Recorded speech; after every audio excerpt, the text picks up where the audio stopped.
Hungary allows East Germans refugees to leave September 10, 1989 in a dramatic break with the Eastern European Communist bloc. Hungary gives permission for thousands of East German refugees to leave Hungary for West Germany. It was the first time one of the Warsaw Pact nations who were joined in the defensive alliance between Russia and its Eastern Europe satellites broke from the practice of blocking citizens of the communist nations from going to the West. By 1989, the Soviet Union was entering a period of accelerating collapse. Economic problems were foremost in the factors causing this collapse, but political turmoil in the Soviet Union, the various Soviet socialist republics, and the satellite nations in Eastern Europe were also responsible for the decay of what President Ronald Reagan once termed the evil empire.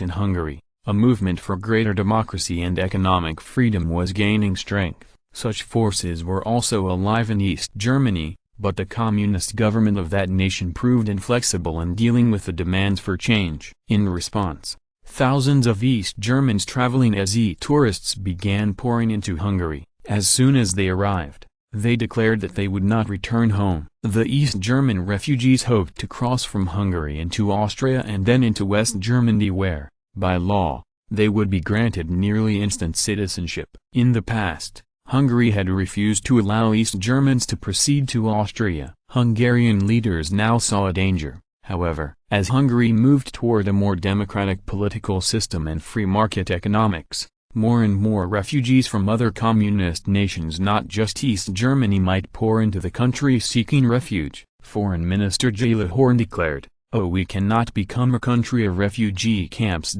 He announced that Hungary would allow the nearly 8,000 East Germans in Hungary to leave for West Germany. The East German government responded angrily, but there was little it could do to stop the flow of its people into neighboring communist nations and hence into Hungary en route to West Germany. Tens of thousands of East Germans raced across their nation's borders into Poland and Czechoslovakia, seeking asylum and permission to travel to West Germany. Pro-democracy forces in East Germany took heart from these actions, and the communist government began to crumble. In November 1989, the East German government announced that the Berlin Wall separating East and West Berlin would be torn down and the country would soon be united under a democratic government.